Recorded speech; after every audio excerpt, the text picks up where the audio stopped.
Bonjour à toutes et à tous, bienvenue sur votre chaîne d'information régionale. En ce lundi 10 juin, fidèle au rendez-vous, vous êtes bien sur Grand Littoral TV. Comme toujours, vos prévisions météo. Tout d'abord, pas de réelle amélioration pour démarrer la semaine. Les perturbations s'enchaînent et apportent de nouveau des nuages et des averses aujourd'hui.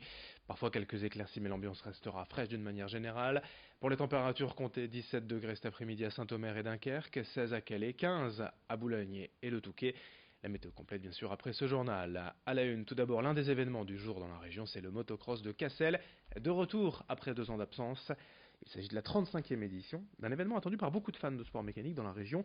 Et pour célébrer ce retour, les organisateurs présentent un plateau de haut niveau avec plusieurs pilotes bien connus. Ils seront au total 250 au départ, dont 2 champions du monde et 5 anciens vainqueurs de l'Enduropal. Il y a le local, Milko Potisek, le Dunkerquois Arnaud de Mester, Damon Martens, Steven Ramon, Nathan Watson et Christophe Pourcel. Présentation de l'événement et de l'affiche avec l'un des organisateurs, Sergueï Potisek, au micro de Rémi Derremot. Nous aurons le plus gros plateau qu'il n'y ait jamais eu à Cassel.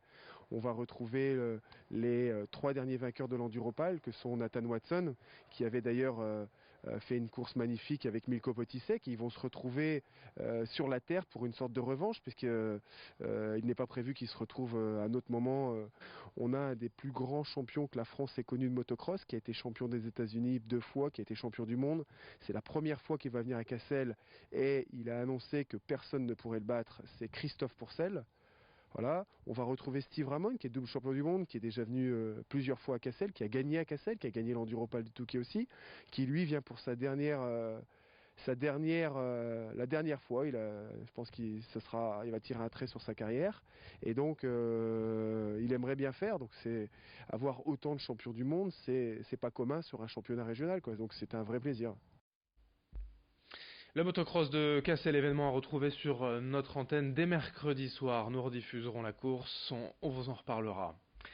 Dans ce journal également, un nouveau projet de poulailler géant dans la région et encore une polémique après Hofkerk et ses 40 000 poules. Voici Pitgam et plus de 100 000 poules annoncées. Et dans les deux cas, les habitants s'opposent à ces projets de poulailler industriels. Ce samedi, ils étaient environ 200 à manifester dans les rues de Pitgam. Des riverains, bien sûr, mais aussi des militants écologistes. Tous critiquent l'aspect industriel de cet élevage de 107 000 poules et leurs 30 millions d'œufs pondus par an. Le permis de construire a été certes déposé et validé depuis 2017, mais un recours a été déposé au tribunal administratif de Lille par des associations. Écoutez ainsi le sentiment d'une habitante ce samedi à Pitgam, au micro de Louis Caillé.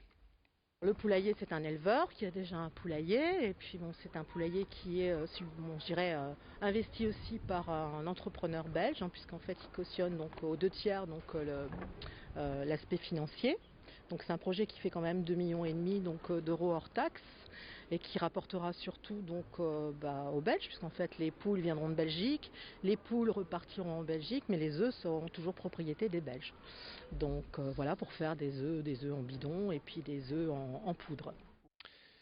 Avec la semaine de l'artisanat, les initiatives se sont multipliées ces derniers jours dans la région pour mettre en avant les artisans et leur métier. Dernier exemple en image, le préfet de région Michel Lalande, devenu boulanger le temps d'une après-midi. Chaque année, la Chambre des métiers de l'artisanat organise ces rendez-vous entre personnalités politiques et élus et chefs d'entreprise pour partager une expérience et permettre un échange direct entre les décideurs et les acteurs de l'artisanat, l'occasion d'échanger sur la passion du métier, la passion du pain, mais aussi les difficultés de la filière et la pénurie et de main-d'œuvre. Explication avec le préfet Michel Lalande au micro d'Idil Gunaï. Moi-même, mais comme tous les Français, on adore le pain, on a une relation quasi filiale avec le pain. L'odeur du pain, le matin au réveil, le pain qui grille, si on grille le pain, le croissant qu'on achète chez son boulanger le matin, rien que de l'évoquer, et je suis sûr que rien que de nous écouter, cela va nous faire tous saliver. Ben voilà, on a une relation de passionnés au pain, et je suis venu là pour pour écouter un témoignage, et qui est un témoignage génial. J'ai mis un peu la main à la pâte, mais enfin pas trop quand même. Le patron était quand même un peu méfiant, il avait peut-être pas tort.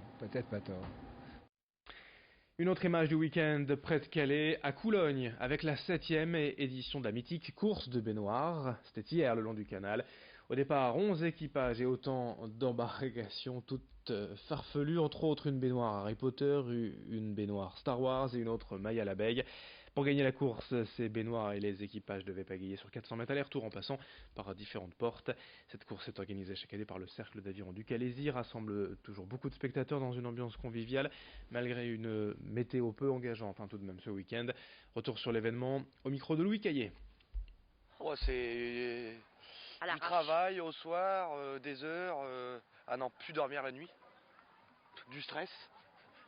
Avec un peu de récupération, Nadine. Du polyuréthane, qu'elle flotte, Ouais. de la peinture, enfin on a essayé de faire au mieux en fait. Elle est juste derrière, là, juste derrière. Déjà testé sur l'eau? Oui. Ouais, avec un essai concluant. Vous avez bon espoir? Oui, bah, on là, a espoir, bien sûr. Espoir de gagner même. Bah, oui, on va gagner. On va être les premiers, vous allez voir. Top départ. Allez, on peut les applaudir, les encourager. Il y a déjà des baignoires qui prennent la première place et d'autres baignoires qui font du surplace. Allez les filles! À Dunkerque, ce week-end avait lieu également la 4e édition du tournoi Scooby Ice à la patinoire Michel Rafou, un événement en hommage à Hugo Vermeersch, ce petit garçon de 8 ans, mort, touché par un palais de hockey lors d'un match en novembre 2014. Et depuis, ses parents organisent ce tournoi pour saluer la mémoire de leur fils. C'est du hockey pendant 3 jours pour les jeunes de 7 à 8 ans, un tournoi international et des équipes européennes, 3 jours de rencontres sur la glace, mais pas seulement, pour tout le monde, il y a aussi des animations, des jeux, des tombolas. Louis Caillé était sur place ce week-end, retour sur l'événement avec le speaker de la patinoire.